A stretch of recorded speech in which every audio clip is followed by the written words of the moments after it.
एबे विद्यालय गणशिक्षा विभाग रे आसी बड़ खबर। छात्र छात्री नाम लेखा बयस बदली जाइछि। आउ छात्र छात्री माने प्रथम श्रेणी रे पढ़िबा पई 5 वर्ष रे नाम लेखाई परिबे नाही। एथिपई तांकु आउ 1 वर्ष अपेक्षा करिबाकु पड़िबो।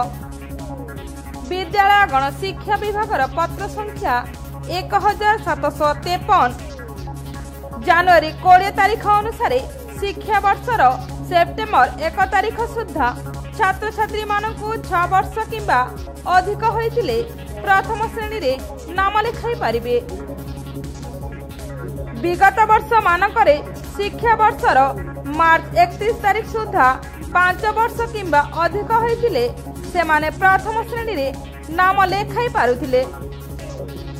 एबे विभागर पत्र संख्या एवं जातीय शिक्षा नीति 2020 अनुसार छात्र छात्री माने सेप्टेम्बर 1 तारीख सुधा 6 वर्ष संपूर्ण कले प्रथम श्रेणी रे नाम लेखाई पारिबे।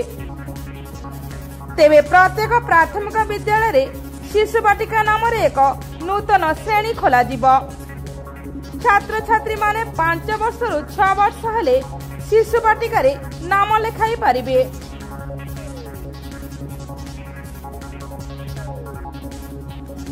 ब्यूरो रिपोर्ट तनसन टीवी।